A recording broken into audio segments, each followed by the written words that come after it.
vamos a saludar y agradecer. Bueno, retomamos entonces.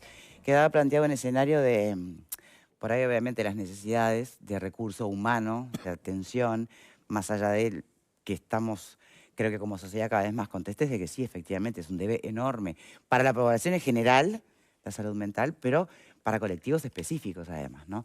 Los escucho, Ele. Ideal, un poco de lo que hablábamos en el tema anterior, ¿no? O sea, ¿cuál es la contención que deberían tener los funcionarios y las funcionarias en este país después que hablábamos de todos los temas de salud mental?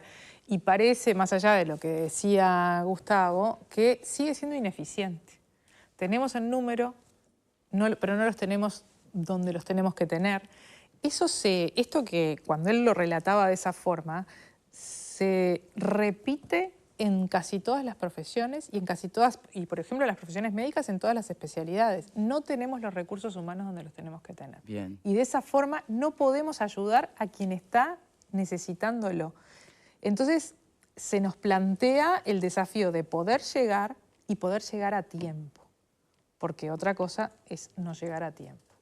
Marta. Yo creo que hay poblaciones que requieren una mirada especial y la policía es una de esas poblaciones, sí, porque está trabajando en situaciones muy al riesgo, muy al límite y no se le da la contención. Hay una unidad de estrés en el hospital policial que me gustaría saber qué hace, pero más allá de eso, al policía le resulta difícil decir que precisa ayuda psicológica porque sabe que en el momento que lo dice, pierde el arma, pierde el servicio 222 y el salario se le va al piso. Un salario que, si bien ha mejorado, no es lo suficientemente bueno y los policías viven crónicamente endeudados.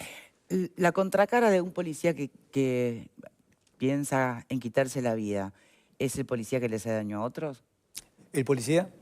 El policía que piensa en quitarse la vida, ¿es la contracara del policía que le hace daño, por ejemplo, a su mujer, violencia doméstica? Lo pregunto porque muchas veces esto es la angustia que sale y dispara de alguna manera, hacia sí mismo o hacia otros. ¿Hay contracara en eso o no? No es una linealidad. Bien. Para nada. No, porque estaríamos hablando entonces de que... Digo policía como puedo decir persona, ¿no? Pero... Sacándolo del tema, pero uno asiste a que la violencia doméstica se da mucho en el sector policial, el suicidio también, entonces por eso lo pregunto. Es cierto que hay una alza estadística en la población policial, de funcionarios policiales, en cuanto al suicidio, que creo que lo hemos hablado en este programa, creo que fue en este programa, que hay muchos factores de riesgo que no tienen otros grupos. O sea, usted está predispuesto a dar lo más sagrado que tiene, que es la vida, a personas que lo detestan, por ejemplo, que no es reconocido en su trabajo. Hay una cantidad de variables que conjugan y que generan factores de riesgo para el policía. Pero no se puede establecer una linealidad, porque tendríamos que ver entonces todos los grupos, la construcción, la pesca, y de repente nos encontramos con situaciones que realmente no son esperables. Patricia. No, que me parece que hay una particularidad y que es interesante de mirar en esto que hablábamos hoy, que lo que define un Estado es el monopolio del uso de la violencia, ¿no? Eso define un Estado nacional. El monopolio del uso de la violencia después se traslada a personas concretas. Las armas, ¿no? Ahí va. Bueno, Weber decía del uso de la violencia, del manejo de las armas también puede ser como una cosa más lineal. Esos son personas concretas y materiales después, ¿no? Y en eso me parece que hay una diferencia importante entre personas que están expuestas a la violencia y a situaciones de violencia de forma permanente, porque ese es su trabajo y su tarea, y cómo logran esas personas después materializar conductas distintas en su vida privada y en su vida concreta. Eso evidentemente es un problema. Es un problema en todo el mundo, ¿no? Es algo que se atiende en todo el mundo en los cuerpos policiales. Digo, ¿es posible pensar en una política pública que tienda a mejorar el nivel de vida del personal policial, pero que también tienda a proteger a las personas?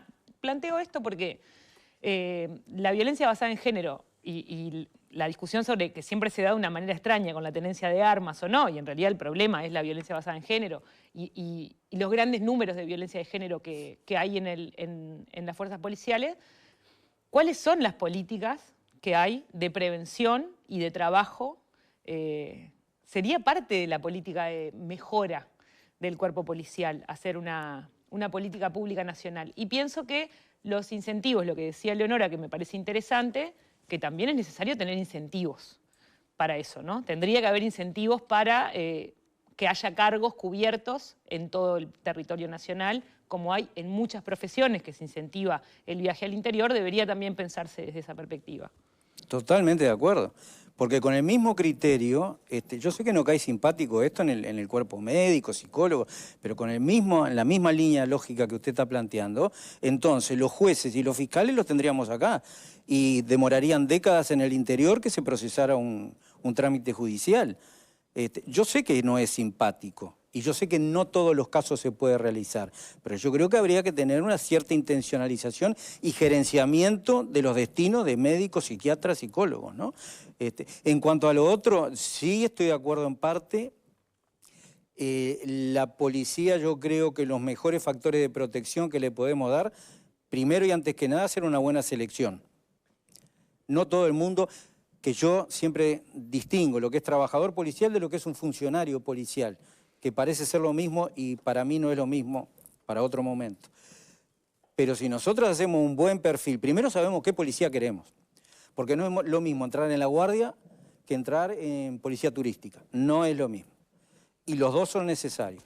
Entonces, primero ver qué es lo que queremos, después seleccionar qué es lo que queremos y después darle una formación muy acabada en el peor escenario que pueden llegar a tener, que ojalá nunca lo tengan.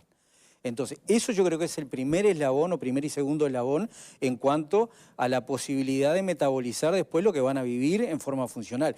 Y obviamente, en escalón, el oficial tiene que estar muy bien preparado, no solo para ser operativo, sino para también hacerse cargo, entre comillas, no solo de la parte operacional del subalterno, sino también de la parte humana. Y ver y detectar cuando hay determinados cambios, que hay muchos oficiales que lo hacen, hay determinados cambios que pueden empezar a indicar factores de riesgo, personales y para compañeros. Entonces hay una cierta cantidad de eslabones en una cadena que deberían ser tenidos en cuenta, ¿no? Bien, por acá. Sí, yo creo que, bueno, que hay que hacer un mea culpa desde el Estado, propiamente dicho, de que no estamos llegando a tiempo en muchas de las situaciones y en la situación de precariedad que sigue estando el funcionario policial, el trabajador, la trabajadora de la policía. Yo creo que hay que hacer un mea culpa en ese sentido. No puede ser que la atención a la salud mental sea a respuesta de una situación puntual, sino que debería ser parte de una rutina, de algo programado, así como, por ejemplo, el derecho al deporte, ¿no? Que también va de la mano con la salud mental. Una cosa va con la otra. Nosotros cuando vemos efectivos policiales en otros países, vemos una cosa muy distinta a la que nos encontramos acá en nuestro país. Y yo creo que ahí hay una gran responsabilidad de parte del Estado y el lugar que se le da a la policía. Venimos de un gobierno anterior que hizo un especial énfasis en esto de vamos a cuidar a la policía, vamos a cuidar a la policía. Bueno, yo creo que, y no es por tirar el palo, recojo este guante en el sentido de que creo que el primer paso para cuidarlo, obviamente, que tiene que estar por el lado de la salud mental, por las situaciones diarias a las que se enfrentan de violencia, de tensión, de estrés. Esto que nombraba Marta, de la unidad de estrés, yo creo que debería ser una cuestión rutinaria que esté incorporada, porque es un trabajo estresante de por sí, no son situaciones aisladas, sino que es el trabajo al que se enfrentan todos los días. Por tanto, yo creo que debería ser una cuestión más estandarizada. Yo me gustaría saber un poco la opinión del experto en este sentido, de cómo debería de funcionar eso y qué es lo que sucede cuando el efectivo policial solicita ayuda. Mire, hay varias cosas. Primero, que el policía solicite ayuda ya es, dicho en términos coloquiales, un campañón.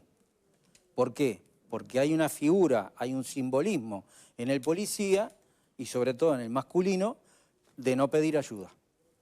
Porque es una seña de debilidad, mal entendida de debilidad. Entonces, ahí ya tenemos un primer escollo. Segundo, una vez que pide ayuda, el riesgo también que corre es lo que señalaba Balfre, en el sentido de que tiene un amplio porcentaje de que le quiten el arma, con lo cual pierde ingresos. ¿Tá? Yo particularmente entiendo que los psicólogos que trabajan en la policía y en las Fuerzas Armadas también, y en cada arma en específico también, tienen que conocer profundamente cuál es la tarea, cuál es la formación, cuál es la manera de pensar, cuáles son los códigos internos. Desde ese lugar el técnico puede ser mucho más eficaz y específico. Yo voy a trabajar a Fuerza Aérea, por ejemplo, y hay cuestiones que son manifiestas, pero hay una gran cantidad de cosas latentes y de códigos latentes que si yo no conozco, no voy a ser efectivo. Incluso mi figura como técnico va a quedar totalmente desvalorizada. Yo voy a atender desde el punto de vista técnico a un piloto y de repente estoy haciendo una entrevista que es totalmente desacertada, totalmente desacertada. Entonces ahí corremos un doble riesgo. No ser eficaz y a la vez empezar a erosionar la figura del técnico que trabaja dentro de la fuerza policial, de la fuerza aérea, de la armada, del ejército, por ejemplo. Muy bien. Muchísimas gracias por habernos acompañado. ¿Tiene usted un curso en puerta que estoy segura le puede interesar a mucha gente? Le agradezco. Es en la Universidad de Montevideo, Bien. en la página web de la Universidad de Montevideo. Es Introducción a la Psicología Forense, Jurídica y Criminal, y con compañeros que osaron acompañarme, de relevancia académica impresionante. El chileno Francisco Ceballos, el número 1 en autopsia psicológica, psicología del testimonio con una española, Wilson Salas de Colombia, bueno, la colega acá también, en psicología penitenciaria, pericias, metapericias, y es para abogados, estudiantes de abogacía y para psicólogos y estudiantes de psicología. Bien. ¿Tienen que ser estudiantes de esa universidad? No, necesariamente. No, para nada, Ahí para va. nada, para nada. Pueden inscribirse entonces a través de la página web de la de Universidad la de web. Montevideo. Ahí está. Muchísimas gracias de verdad por habernos acompañado. Gustavo Álvarez, psicólogo forense. Bueno, terminamos una semanita que estuvo intensa, medio país de vacaciones, y aún así se hizo mucho ruido toda la cuestión política. A descansar, que tengan un buen fin de semana, nos reencontraremos el lunes. Felices Pascuas.